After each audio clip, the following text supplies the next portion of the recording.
मौजूदा सिनेरियो की कुछ कहना है, क्योंकि मिडिल ईस्ट जंग लगातार जारी है, ਇਸ ਦਾ ਅਸਰ ਆਲ ਓਵਰ ਵਰਲਡ ਸਾਨੂੰ ਦੇਖਣ ਨੂੰ ਮਿਲ ਰਿਹਾ ਹੈ। ਇੱਕ ਤਰੀਕੇ ਨਾਲ એનર્ਜੀ ਕ੍ਰਾइसिस ਇਸ ਨੂੰ ਕਿਹਾ ਜਾ ਸਕਦਾ है। देखो, जहां तक जंग का ताल्लुक है, जंग हर दिन जो है आगे से ज्यादा और खतरनाक होती जा रही है। ना तो अमेरिका झुकने वाला है, ना ईरान झुकने वाला है, ना इसराइल झुकने वाला है। ईरान ने साफ तौर पे कहा कि अमेरिका की तरफ से जो कह रहे हैं कि हमने 15 पॉइंट का फॉरवर्ड किया प्लान पीस के लिए, उन्होंने कहा कि हमारी कोई उनसे बातचीत नहीं हो रही और हम किसी प्रकार की कोई मध्यस्थता एक्सेप्ट नहीं करेंगे। और साफ तौर पे कहा कि अगर अमेरिका ने हमारे ऊपर किसी प्रकार से कोई हमला करने की कोशिश की हमारे एनर्जी सेंटर्स के ऊपर, तो हम बहुत बड़े पैमाने पर जो है गल्फ कंट्रीज के एनर्जी सेंटर्स को बर्बाद कर देंगे, उनके डीसैलिनेशन बर्बाद कर देंगे, जबरदस्त ह्यूमैनिटेरियन क्राइसिस हो जाएगा। जहां तक दुनिया का ताल्लुक है, चाहे इस लड़ाई में अब शामिल हो या नहीं शामिल हो, सारी दुनिया बहुत बड़े पैमाने पर सफर कर रही है एनर्जी को लेकर। फिर फूड प्राइसेस जो है बहुत बढ़ जाएंगी, क्योंकि 40 से 45% दुनिया का यूरिया और फर्टिलाइजर से इसी इलाके से आता है। ये यूरिया और फर्टिलाइजर ना आने से बर्बादी तो जबरदस्त है। इन्फ्लेशन बहुत बढ़ जाएगी, भुखमरी बढ़ जाएगी। ग्लोबल साउथ को अगर याद होगा, जब रशिया यूक्रेन की लड़ाई शुरू हुई थी तो वहां से फर्टिलाइजर आना बंद हो गए थे और यूक्रेन से गेहूं वगैरह आना बंद हो गया था। तो 84 कंट्रीज में भुखमरी हो गई थी। हिंदुस्तान उस समय हमारे पास काफी राशन था, हमने 84 कंट्रीज को मुफ्त में राशन दिया। लेकिन अभी ये जंग जो है, अगर कल जंग खत्म भी हो जाती है तो इसका असर अगले 2-3 साल तक रहेगा, क्योंकि जिस माफी का वहां तबाही हुई है, ऑयल रिफाइनरीज की, पाइपलाइंस की, स्टोरेज डिपोज की, और जितनी शिपिंग वगैरह है। ਮੇਜਰ ਜਨਰਲ, ਜੋ ਮੌਜੂਦਾ ਸਮੇਂ ਦਾ ਸਿਨੈਰੀਓ ਕਿਸ ਤਰੀਕੇ ਨਾਲ ਦੇਖਿਆ ਜਾ ਸਕਦਾ ਹੈ? ਇਸ ਦਾ ਜੇ ਜੰਗ ਐਜ਼ ਇਟ ਇਜ਼ ਜਾਰੀ ਰਹੀ ਤੇ ਕਿੰਨਾ ਕੁ ਜ਼ਿਆਦਾ ਇਹ ਜੋ पूरी सिचुएशन है और वर्स हो सकती है? देखो, दुनिया तो बहुत ही ज्यादा इससे दुखी हो रही है, क्यों? जैसे कि मैंने कहा, एक तो ऑयल प्राइसेस बहुत बढ़ गई है, इससे ज्यादा जो है दुनिया दुखी हो रही है गैस की वजह से। ऑयल से अलावा जो है गैस की कमी है। हिंदुस्तान को भी 88% गैस से आता है, दुनिया को भी तकरीबन 60% गैस यहाँ से जाता था। इसके अलावा मैंने जैसे कहा 45% फर्टिलाइजर यहाँ से जाता है। फिर आपका बहुत सारी दुनिया जो है आज सेमीकंडक्टर्स की इंडस्ट्री लगाने की है।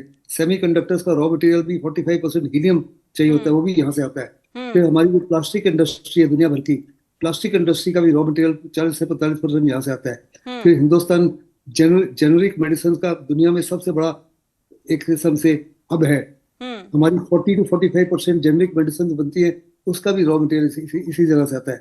ऐसे में हिंदुस्तान के अलावा पूरी दुनिया में बीमारी फैलेगी, उनको सस्ती ड्रग्स नहीं मिलेगी, भुखमरी फैलेगी, इन्फ्लेशन बहुत हो जाएगी, कीमतें आसमान को छू जाएंगी।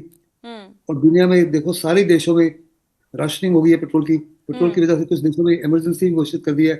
लेकिन जहां तक हिंदुस्तान का ताल्लुक है, हिंदुस्तान ने कहा है कि 2014 से पहले हम 27 देशों से ऑयल और गैस लेते थे, अभी 41 देशों से लेते हैं। तो हिंदुस्तान ने कहा कि यहाँ तक हिंदुस्तान का ताल्लुक है, एज ऑफ टुडे किसी प्रकार की कोई कमी नहीं है और ना ही हम कॉमन मैन को सफर करने देंगे। इसी को निगाह में रखते हुए हिंदुस्तान ने पेट्रोल प्राइसेस जो है, अपना एक्साइज ड्यूटी है उसको 10 रुपए कम कर दिया है। जहाँ तक डीजल की एक्साइज ड्यूटी है उसको जीरो कर दिया है, जिससे जहाँ तक कॉमन मैन का ताल्लुक है उसको किसी प्रकार की कोई कमी नहीं होगी। साथ ही साथ हमारी खुशकिस्मती है कि ईरान ने साफ तौर पर कहा कि हिंदुस्तान एक फ्रेंडली नेशन है। हमारे 3 जहाज पहले आए थे, फिर 2 और आए थे, अभी कम से कम 15 से 20 जहाज और जो ऑलरेडी लोडेड है वो भी आ रहे हैं। इसके अलावा अभी ईरान ने ਮੇਜਰ ਜਨਰਲ, ਜੇ ਮੈਂ ਅਮਰੀਕਾ ਦਾ ਜ਼ਿਕਰ ਕਰਾਤੇ, ਅਮਰੀਕਾ ਦੀ ਅਪਰੋਚ ਕਿਵੇਂ ਜੀ? ਕਿਉਂਕਿ ਅਮਰੀਕਾ ਨੂੰ ਨਹੀਂ ਲੱਗਦਾ ਸੀ ਕਿ ਇਹ ਜੰਗ ਇੰਨੀ ਜ਼ਿਆਦਾ ਲੰਬੀ ਚੱਲ ਜਾਏਗੀ, ਪਰ ਦੂਸਰੇ ਪਾਸੇ ਜਿਵੇਂ ईरान ਦਾ ਜ਼ਿਕਰ ਕਰਾਤੇ, ਉਹ ਘੁਟਨੇ ਟੇਕਣ ਨੂੰ ਕਿਤਨਾ ਕਿਤੇ ਰੈਡੀ नहीं है। देखो, जो अमेरिका के सुप्रीम कमांडर हैं डोनाल्ड ट्रंप, उन्होंने जबरदस्त मिस कैलकुलेट किया ईरान की स्टेइंग पावर और ईरान की रेजिलियंस। उसने भी और इजराइल ने भी अपनी ताकत को ओवर एस्टिमेट किया और दुश्मन को कंप्लीटली अंडर एस्टिमेट किया। उनको साफ तौर पर नजर आता था कि जिस माफिक से उन्होंने अली खमेनी को और 40 टॉप लीडर्स को मार दिया था, फूट पड़ जाएगी, वहां कंफ्यूजन हो जाएगा, क्या हो जाएगा, कुछ नहीं हुआ ऐसा। ना ही कोई रिजीम चेंज हुआ है, ना ही कुछ ऐसा हुआ है। और जहां तक ईरान का ताल्लुक है, ईरान हर दिन उनके कम से कम 100 मिसाइल सिटीज हैं जो अंडरग्राउंड है, जिनको बर्बाद करना ऑलमोस्ट इम्पॉसिबल है। साथ में उनके बहुत बड़ा जखीरा है ड्रोन्स का, और वो आए दिन और भयानक तरीके के जो ड्रोन्स और मिसाइल इस्तेमाल कर रहे हैं। पहले इस्तेमाल कर रहे थे फर्स्ट जनरेशन, सेकंड जनरेशन। हम्म उनका मकसद था कि जो अमेरिका के इंटरसेप्टर्स हैं, हम्म गल्फ कंट्री के इंटरसेप्टर्स हैं, इसराइल के इंटरसेप्टर्स हैं, हम्म जो 25,000 तो 30,000 का ड्रोन के मारने के लिए हम्म वो $4 मिलियन की मिसाइल छोड़ रहे थे। वो हम्म खत्म हो गए थे, उनकी लिमिटेड क्वांटिटीज है। हम्म उसके बाद अभी जो थर्ड जनरेशन और फोर्थ जनरेशन की मिसाइल इस्तेमाल कर रहे हैं, जो हाइपरसोनिक है, मल्टीपल वॉरहेड कैरी करती है, देखो क्लस्टर मेजर बम जनरल, कैरी करती है। वड्डा सवाल कि ईरान बैक कौन कर रहे हैं? ईरान को तो जबरदस्त बैकिंग हो रही है रशिया की तरफ से। हम्म इस लड़ाई में सबसे बड़ा जो फायदा हुआ है रशिया को हुआ है। हम्म रशिया को एक किस्म से विंडफॉल हो गया है। हम्म वो हमको डिस्काउंटेड प्राइस पे दे रहा है, $60 हम्म अभी वो मार्केट प्राइसेस पे दे रहा है। हम्म फिर अमेरिका ने कहा कि उनके जो समुद्र में जहाज जहाज थे, जिनको सैंक्शन लगी हुई थी, हम्म उसको कोई खरीदना चाहता है खरीद सकता है, लेकिन वो अच्छा तमाम ऑयल अभी वो मार्केट प्राइसेस पे दे रहा है। हाँ गैस भी मार्केट प्राइसेस पे दे रहा है, जो अभी सस्ता नहीं दे रहा। हम्म और इसलिए उनको तो बहुत ही फायदा हो गया, और हम्म उन्होंने साफ तौर पर कहा कि ਤੁਸੀਂ ਕਹਿ बड़े ਰਹੇ ਹੋ ਕਿ पैमाने ਇਸ पर ਪੂਰੀ ਲੜਾਈ 'ਚ ਰਸ਼ੀਆ ਨੂੰ ਇਕਨੋਮਿਕ ਗੇਨ ਹੋ ਰਿਹਾ ਹੈ? इकोनॉमिकली तो रशिया को बहुत जबरदस्त फायदा हुआ है। हम्म उनकी इकोनॉमी बैठ रही थी, अभी इससे एक किस्म से विंडफॉल है। फिर अच्छा फिर जहां तक रशिया है, वो हर प्रकार के कोऑर्डिनेट्स दे रहा है, सब हाँ प्रकार की इमेजेस दे रहा है ईरान को, ताकि वो बर्बाद कर सके अमेरिकन एसेट्स को और हम्म इजरायली एसेट्स को। साथ अच्छा ही साथ उन्होंने बहुत बड़ी खेप भेज रही है, हम्म भेजना जो 31 मार्च या 1 अप्रैल तक पहुंच जाएगी, ड्रोन्स की। पहले ओके पहले रशिया को हम्म ईरान ड्रोन दे रहा था, अभी ईरान को रशिया ड्रोन भेज रहा है। हम्म और साथ ही साथ में मेरे को लगता है कि चाइना चाइना हाँ और रशिया चाइना दोनों का की रोल है इस 'ਚ?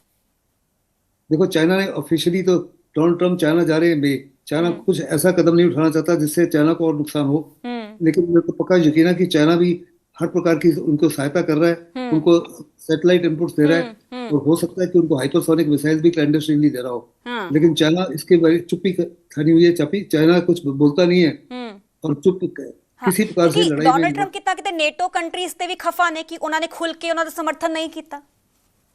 वो तो करेंगे भी नहीं, बिकॉज हम्म नेटो ने साफ तौर पे कहा है कि देखो, जब अपने 1991 में इराक में लड़ाई शुरू की थी, तो अपने कांग्रेस की अप्रूवल ली थी हम्म और दो कंट्रीज को कंसल्ट किया था। हम्म जब अपने 9/11 के बाद में अफगानिस्तान में आप गए थे, तो कांग्रेस की अप्रूवल ली थी हाँ और नेटो कंट्रीज को कंसल्ट किया था, और हमने आपका साथ दिया। जी इस बार ना तो अपने कांग्रेस को अप्रूवल ली, ना ही हमको कोई प्रायर इन्फॉर्मेशन दी, ना ही प्राइवेट कंसल्टेशन दी।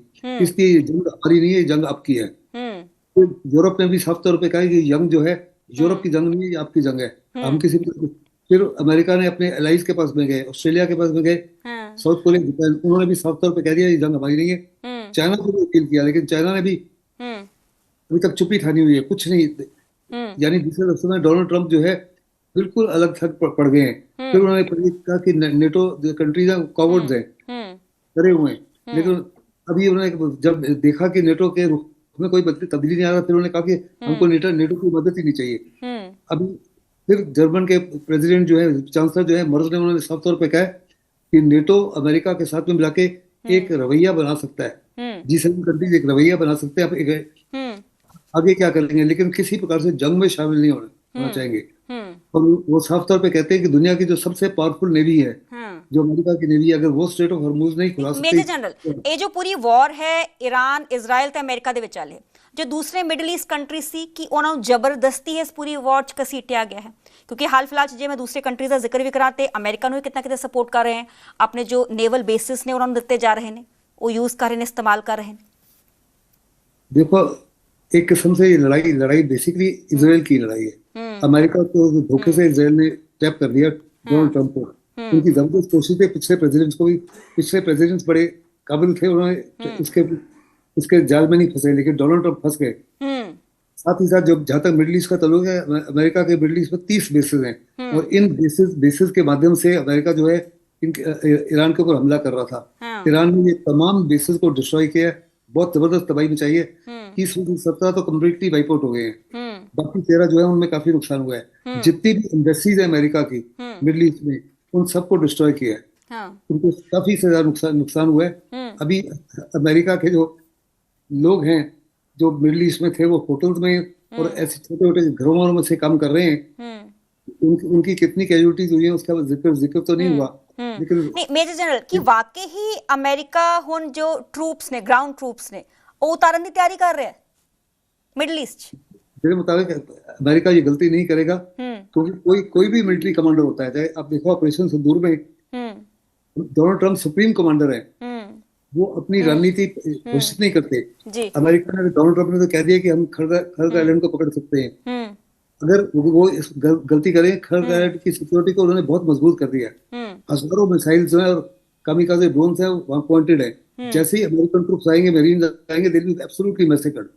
उनको उनको रिसप्लाई वगैरह भी नहीं हो सकती, वहां रहने की भी जगह नहीं मिलेगी, कुछ नहीं मिलेगा। ऐसे में फिर आपने पहले ही अपनी टैक्टिक्स या अपनी स्ट्रेटेजी दुश्मन को बता दी है, तो उसके फेलियर के चांसेस 100% हैं। फिर सेकेंडली, जहां उनके आर्मी कमांडर्स वगैरह कमांडर्स हैं, वो ट्रंप को साफ तौर पे कह रहे हैं कि गलती से भी फौज को नहीं उतारना। फिर अमेरिका के अंदर जो है बड़ा जबरदस्त विरोध हो रहा है, डेमोक्रेट्स की तरफ से, उनके अवाम की तरफ से और उनके रिपब्लिकन्स की तरफ से, कि ग्राउंड ट्रूप को किसी प्रकार से नहीं भेजना। अगर ग्राउंड ट्रूप्स आ जाते हैं तो ये लड़ाई बहुत लंबी चलेगी। It could go on for other 6 months to 1 year। नहीं, मेजर जनरल जो ਇਹ ਦਾਵਾ ਡੋਨਲਡ ਟਰੰਪ ਕਰ ਰਹੇ ਨੇ, ਵੱਖ-ਵੱਖ ਬਿਆਨ ਸਮੇਂ-ਸਮੇਂ ਤੇ ਸਾਹਮਣੇ ਆ ਰਹੇ ਨੇ। ਹਾਲ ਫਿਲਹਾਲ ਚ ਉਹਨਾਂ ਨੇ ਕਿਹਾ ਕਿ ਈਰਾਨ ਚਾਹੁੰਦਾ ਹੈ ਕਿ ਉਹ ਸੁਪਰੀਮ ਕਮਾਂਡਰ ਉਹਨਾਂ ਦੇ ਬਣਨ। ਇੱਕ ਹੋਰ ਬਿਆਨ ਆਇਆ ਕਿ ਡਾਲਸ ਆਇਲ ਟੈਂਕਰਸ ਈਰਾਨ ਨੇ ਗਿਫਟ ਕੀਤੇ ਨੇ, ਜਿਸ ਚ ਪਾਕਿਸਤਾਨੀ ਝੰਡਾ ਲੱਗਿਆ ਹੈ। ਕੀ ਇਹ ਬੌਖਲਾਹਟ ਹੈ? ਕੀ ਕਿਹਾ ਜਾ ਸਕਦਾ ਹੈ? ਕਿਉਂਕਿ ईरानी मीडिया ਤੇ ਸਾਫ਼ ਤੌਰ ਤੇ ਇਨਕਾਰ ਕਰਦੀ ਹੈ ਕਿ ਇਹੋ ਜਿਹੀ ਕੋਈ ਵੀ ਗੱਲ नहीं है। देखो, डोनाल्ड ट्रंप तो क्या बोलते हैं उनके उनके अलावा किसी को नहीं समझ आता जी। आप अनफॉर्चुनेटली एज अ प्रेसिडेंट वो झूठ बोलते हैं। उन्होंने कहा कि दुनिया के 8 देशों की लड़ाई हमने रुकवाई। उन्होंने कहा कि हिंदुस्तान और पाकिस्तान के बीच में सीज फायर हमने कराया। जब हिंदुस्तान, फिर पहले उन्होंने कहा हिंदुस्तान के 5 राफेल गिरे, फिर उन्होंने कहा 7 गिरे, अभी कहते हैं 10 से 12 गिरे। फिर वो कहते हैं ईरान चाहता था कि मैं उनका सुप्रीम कमांडर बन जाऊं खमेनी के बिना। इस पे बहुत मीम्स भी बने हैं सोशल मीडिया पे। फिर वो कह रहे हैं कि ईरान हमसे बेग कर रहा है कोई डील करने के लिए। ईरान साफ तौर पे कह रहा है हम किसी प्रकार से कोई बातचीत कर ही नहीं रहे, हम अमेरिका के साथ किसी डिस्कशन के लिए तैयार ही नहीं है। अगर अमेरिका ने अपनी 15 पॉइंट रखे हैं तो हमने अपने 5 पॉइंट रखे हैं, और अगर वो कहते हैं युद्ध रुकेगा तो हमारी शर्तों पर रुकेगा। नहीं तो वो कह रहे हैं कि युद्ध शुरू आपने किया था इसराइल और अमेरिका ने, आपको डिसाइड करना है युद्ध कब खत्म करना है। अब यूनिलैटरल सीज फायर करो तो शायद हम भी ਕੀ ਕਿਹਾ ਜਾ ਸਕਦਾ ਹੈ ਕਿ ਅਮਰੀਕਾ ਬੰਦੂਕ ਦੀ ਨੋਕ ਤੇ ਸੀਜ਼ ਫਾयर ਕਰਵਾਉਣਾ ਚਾਹੁੰਦਾ ਹੈ ਆਪਣੀ ਸ਼ਰਤਾਂ ਤੇ। देखो, हर खेल में या हर लड़ाई में दो खिलाड़ी होते हैं, 2 पक्ष होते हैं। एक पक्ष जो है वो साफ तौर पर कह रहा है कि हम किसी प्रकार की कोई सीज फायर एक्सेप्ट नहीं करेंगे। सीज फायर होगी तो हमारी शर्तों पर होगी। कोई आपस में बातचीत तो हुई नहीं। अमेरिका अपनी शर्तें लेके रखा हुआ है, जो मैक्सिमल पोजीशन है। ईरान ने अपनी शर्तें रखी है, वो भी मैक्सिमल पोजीशन है। कोई बीच में कॉम्प्रोमाइज लगता ही नहीं है। हो सकता है जब तक बातचीत नहीं होती दोनों पक्षों के बीच में, क्या कल होगा कोई नहीं पता। लेकिन अमेरिका साफ तौर पे कह रहा है जंग जो है 3-4 हफ्ते और लग। ये कल तो उन्होंने तीसरा अल्टीमेटम ਦਿੱਤਾ ਹੈ ਨਾ ਡੋਨਲਡ ਟਰੰਪ ਨੇ। ਪਹਿਲਾਂ ਦਿੱਤਾ ਸੀ 48 ਘੰਟਿਆਂ ਦਾ, ਫਿਰ 5 ਦਿਨਾਂ ਦਾ, ਤੇ ਹੁਣ 10 ਦਿਨਾਂ ਦਾ ਦਿੱਤਾ ਹੈ। देखो, डोनाल्ड ट्रंप ने को साफ तौर पर नजर आता है कि बुरी तरह से इस लड़ाई में फंस गए हैं। वो हर प्रकार से अमेरिका को अलग करना चाहते हैं, लेकिन उनको समझ नहीं आ रहा कि अपने आप को अलग कैसे करें, कि नेक्स्ट स्टेप की लेना है। उनको लगता है कि वो डिफीट का सामना नहीं करना चाहते। अगर डिफीट हो गई अमेरिका की, तो फिर तो इलेक्शन जो है नवंबर में हार जाएंगे, प्रेसिडेंट हो जाएंगे, उनकी इम्पीचमेंट भी हो सकती है। वो किसी प्रकार से ये घोषित करना चाहते हैं कि लड़ाई हमने जीत ली है। वो कहते हैं रोज कहते हैं हमने उनकी एयरफोर्स खत्म कर दी, हमने उनकी नेवी खत्म कर दी, हमने उनके एयर डिफेंस खत्म कर दी, हमने IRGC के हेडक्वार्टर खत्म कर दिए, 90% उनकी मिसाइल खत्म कर दी, ड्रोन खत्म कर दिए। लेकिन इसके बावजूद भी और भीषण हमले हर दिन कर रहा है ईरान इसराइल के ऊपर, ईरान अमेरिका के एसेट्स के ऊपर। जो खार्ग आइलैंड है उसकी की इंपॉर्टेंस है? उनकी इंपॉर्टेंस तो बड़ी जबरदस्त है, खास करके खर की, क्योंकि लड़ाई होनी है ना बेसिकली, रिजीम चेंज थी, है ना। अमेरिका भूल रहा है कि सेकंड वर्ल्ड वॉर में डगलस मैकार्थर थे जिन्होंने आइलैंड हॉपिंग किया था। उस माफिक के उनके जनरल नहीं है, उस माफिक के कमांडर्स नहीं है, उस माफिक के प्रेसिडेंट नहीं है। Eisenhower was a different type of person, या Roosevelt was a different type of, उस समय रूजवेल्ट थे। Roosevelt was a different, they were very strong and they were very clear about what they were thinking। Donald Trump ने अपने आप को yes man से surround किया हुआ है। उनका जो नेशनल सिक्योरिटी काउंसिल है उसकी स्ट्रेंथ 100 से कम 30 कर दिए हुए है। सारे के सारे जो उनके खिलाफ बातचीत कर सकते थे। फिर ट्रंप जो है अपनी बात मान, वो सोचते हैं कि जो उनसे ज्यादा कोई अक्लमंद इंसान दुनिया में है ही नहीं। वो सोचते हैं कि जो वो सोचते हैं वही सही है, बाकी सब गलत है। इसलिए अगर आप देखो, अमेरिका के एडमिनिस्ट्रेशन में भी वर्टिकल डिवाइड हो चुका है। तो जेडी वांस जो है उनके वाइस प्रेसिडेंट है, उन्होंने आज तक एक लफ्ज नहीं बोला। नहीं बोला। वो इस लड़ाई के विरुद्ध थे, वो नहीं चाहते थे कि अमेरिका इसमें गलती से ही झुके। अभी भी ईरान साफ तौर पर कह रहा है अगर किसी प्रकार कभी भी बातचीत हुई तो डोनाल्ड ट्रंप या डोनाल्ड ट्रंप की दूध की हुई टीम से कभी किसी प्रकार से बात नहीं करेंगे। वो बात करेंगे तो सिर्फ जेडी वांस की तरह से करेंगे। वो कहते हैं उसके जो सन इन लॉ है उस टीम में वो भी शामिल नहीं होगा, विटकॉफ भी शामिल नहीं होगा, रूबियो भी शामिल नहीं होगा, और ये जो कहते हैं उनका हेगसेथ जो है मिलिट्री सेक्रेटरी मिलिट्री का, वो भी नहीं होंगे। वो कहते हैं ऐसी टीम हो जो वास्तव में न्यूट्रल है, डिस्पैशनेट है, और जो जंग के खिलाफ थे, जो साफ तौर पे कहते हैं कि लड़ाई इमोरल है, इलीगल है। ठीक है, ठीक है, चलो बहुत